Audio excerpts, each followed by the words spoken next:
We're going to hear about the Masters in Finance program, or MFin program, as we call it at MIT, MFin. And two presenters, Andy Lo and Heidi Pickett. Now, Andy is the Charles and Susan Harris Professor of Finance. Those of you who, like me, have the pleasure to work with Andy Lo, I can report he's a fantastic colleague that is operating at all points of my triangle and many other spots besides. His most recent paper or at least the most recent one that I've heard, is an evolutionary theory of the survival of the fittest leading to behavioral biases and risk-taking. That's pretty good. And Andy is our area head, or our finance group head, and has been essential to a lot of the progress we've made recently. You may have noticed, I don't know whether you did notice, that Time Magazine has just named Andy as one of the 100 most influential people in the world.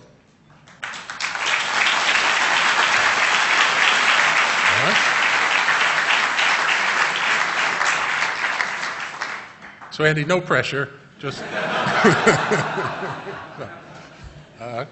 And Heidi Pickett, who's the executive director of the MFin program, has been at MIT for about, 6, 7, 8 months now.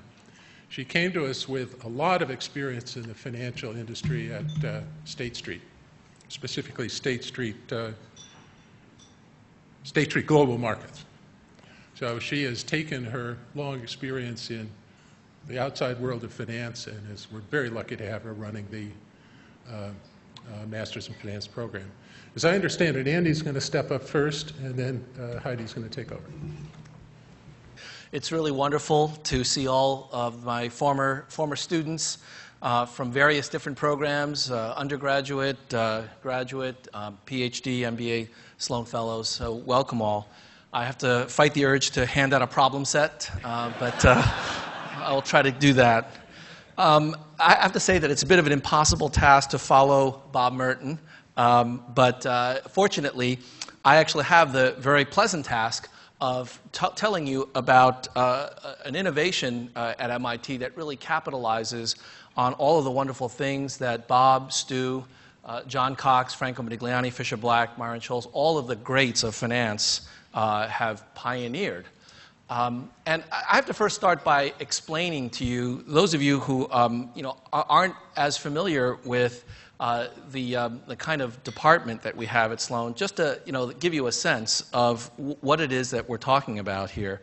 I mean, I think all of you recognize that finance has a very special role and place at MIT. But if you look at the names of individuals involved, it's really an extraordinary collection of a very small number of individuals that have had an incredible impact on the industry, on the entire triangle of theory and data and practice. And to give you a sense of what it's like, I know that a number of you are in the asset management industry. So imagine if you were invited to join an asset management company, and this company had portfolio managers of the likes of Warren Buffett, George Soros, Jim Simons, Paul Tudor Jones, David Shaw, and these are just the day-to-day interactions you would have with these individuals. It's kind of an intimidating and exhilarating place to be. And all of you who graduated from Sloan over the years, you know what I'm talking about, that every day there are new insights that these pioneers provide to us. So the MFin program is really meant to take that Sloan Finance franchise and expand it in a very, very significant way. Now, one of the questions that Bob Merton got during the Q&A was, what do we do about this? That even if you have the right answer, how do you get the right thing done? And actually, the MFin program is a direct response to that challenge. Our view is that finance, while there may have been a number of problems in the financial industry, finance itself is not the problem. In fact, finance ultimately is going to have to be the solution. And we didn't have too many people in the financial industry we didn't have enough. We didn't have enough people that had the expertise.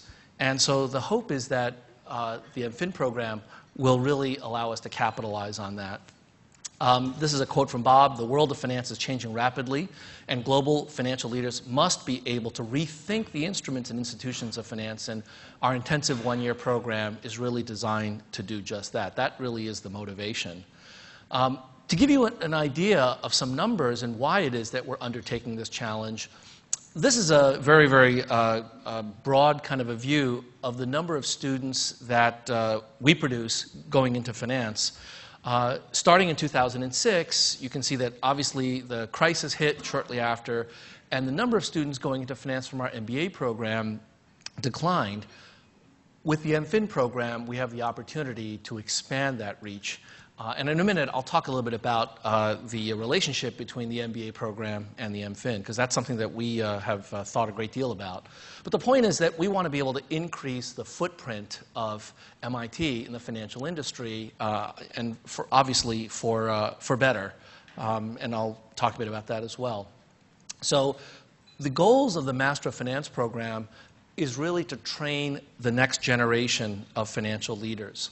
And we hope to do that in a variety of different formats and with a number of different specializations. One of the things that we did not do, and we were actually debating this internally, and a number of people suggested we might consider, is to create a Master of Financial Engineering. And I think some of you know that there are MFEs out there. Berkeley has a very successful one. But our view is that finance is more than just about engineering. There are a number of activities that really cut across a variety of different functions, and that are really our approach is to be much broader about the kind of students we hope to train. In particular, specializations in corporate finance, capital markets, asset management, risk management, government policy, and financial technology are all aspects of the MFin program. Also, we intend to capitalize not just on the MIT finance tradition, but the MIT tradition broadly defined in economics, statistics, mathematics, electrical engineering, computer science. All of the different strengths of MIT are going to be accessible through this MFin program. We expect students to get involved in leading-edge modeling, but we also expect them to think about practice and to think about the ethical implications of what they're doing. And that's actually a pretty important part of the program, because one of the things that we recognize at the outset is that with knowledge comes power. And as Bob mentioned, sometimes you can have too much power for doing certain things.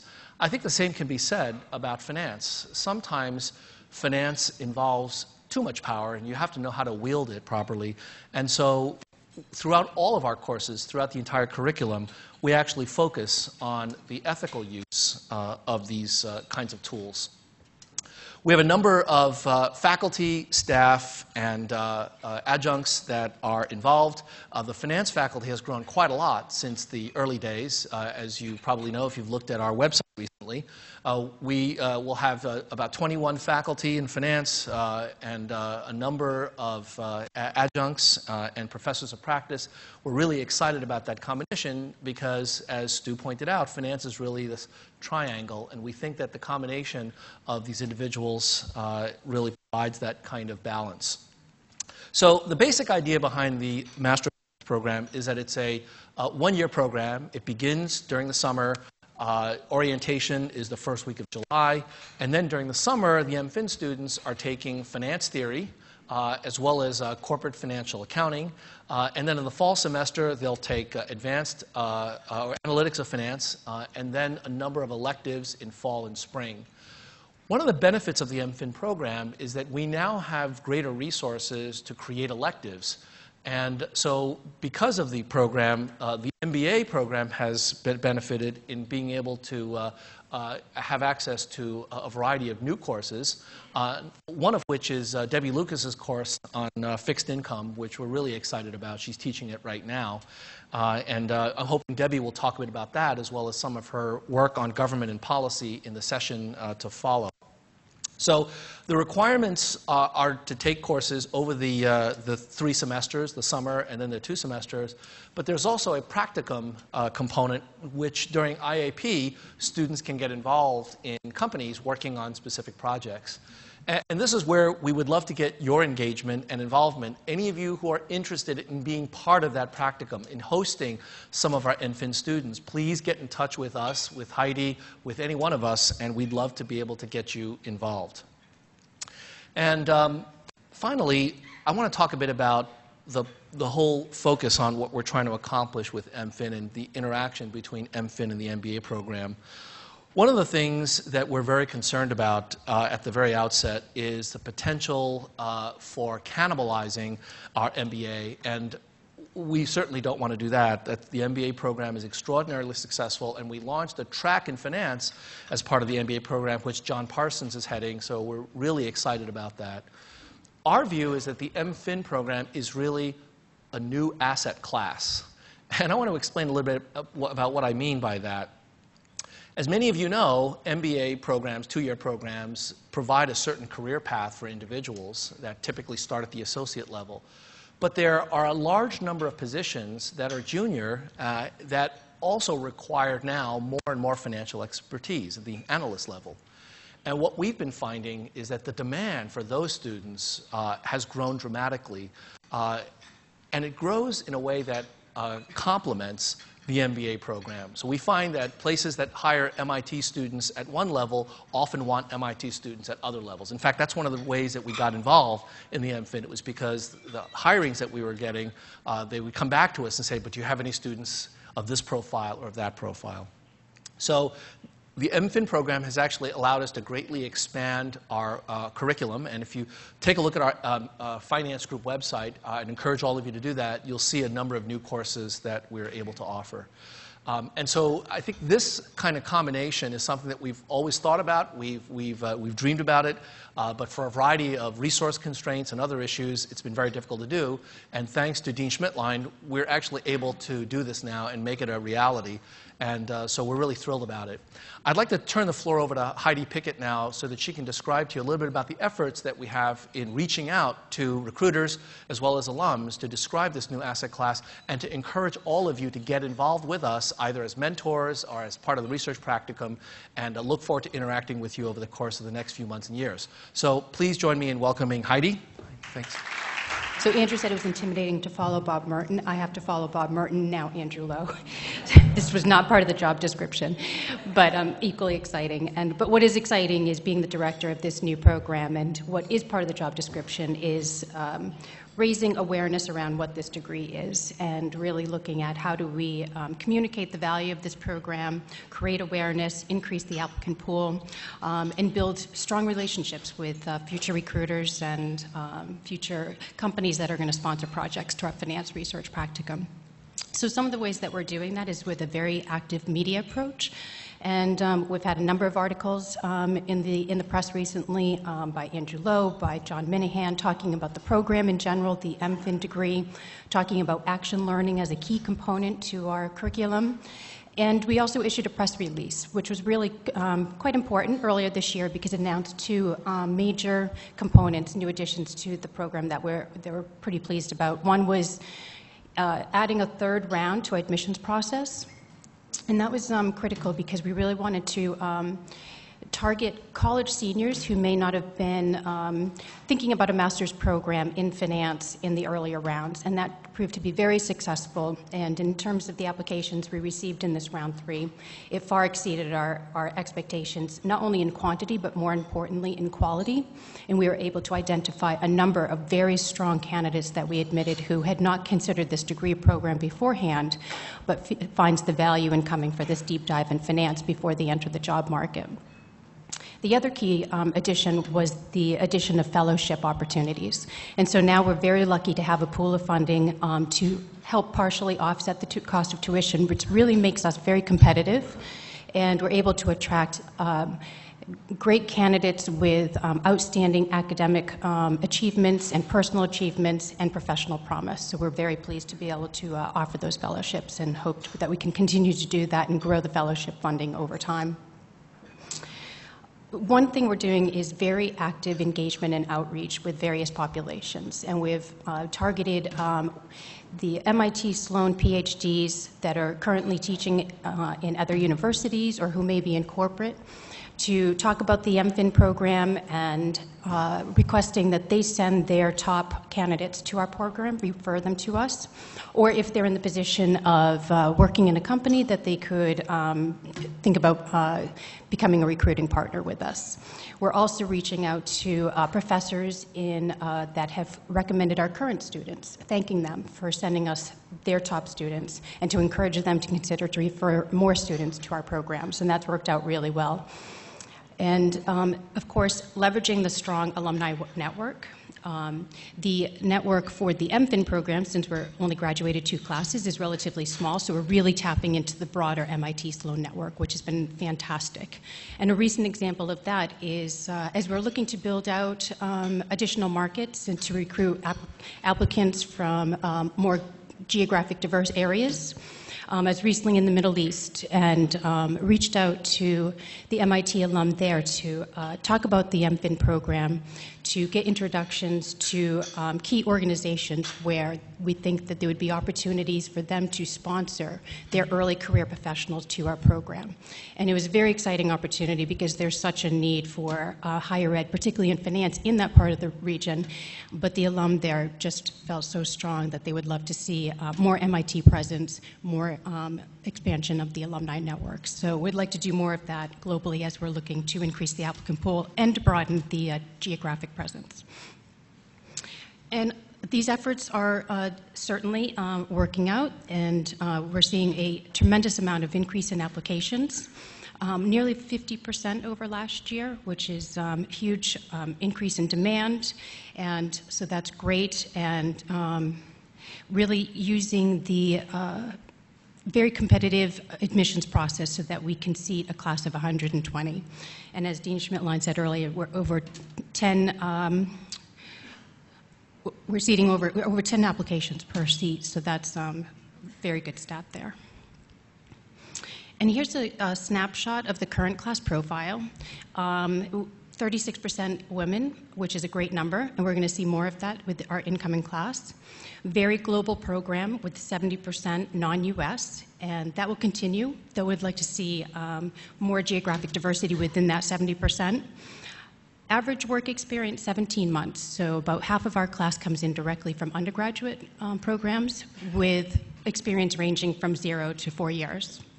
And of course, as you would expect, they're coming with very strong academic achievements and high test scores.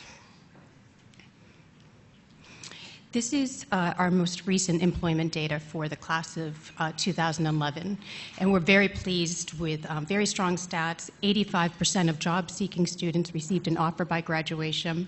91.5% had offers by 3 months after graduation. And these are just tremendous stats that I think speak to the quality of the graduates that come out of this program, particularly in a job market that may have been more challenging with positions. And you'll see the list of companies that are hiring our candidates, list that you would expect, all very high-quality firms, and we'll be looking to grow that list, certainly as we bring in a class of 120. So as I said earlier, a key component is leveraging the strong alumni network, and this is where my ask of you is how can you get involved as we're continuing to raise awareness around this asset class, around the MFin program. If you can consider making a premier hire, so when you're doing your recruiting and hiring plans, to think about MFin as a key choice. Sponsor early career finance professionals. So if you're in an opportunity where you have early career finance professionals that could use additional education, sponsor them to our program for 1 year, and then they'll return to your organization all the better prepared to take on the future global challenges. Certainly, the finance research practicum is a key component to our program, and so we're always looking to partner with companies who have business issues that they would like to put on the table for our group of students to come up with solutions, which is a great opportunity for you to be able to see the value of what these students can bring to the table, get a chance to interact with them, work with them, and then you get a solution to your business problem at the end of the term. And then, of course, it would be remiss to say that on-campus engagement is highly critical. Our students value, appreciate, benefit the time that you spend with them in mentoring situations, talking about your careers, talking about issues in finance. We have a speaker series. We're always looking for alum to come and talk about various topics within financial services. So I'd like to thank you for your past, your current, and certainly your future commitment to this program, and anything that you can do to help us is always greatly appreciated. This is an extremely exciting opportunity, and we hope that you'll find it equally as exciting as we do. Thank you.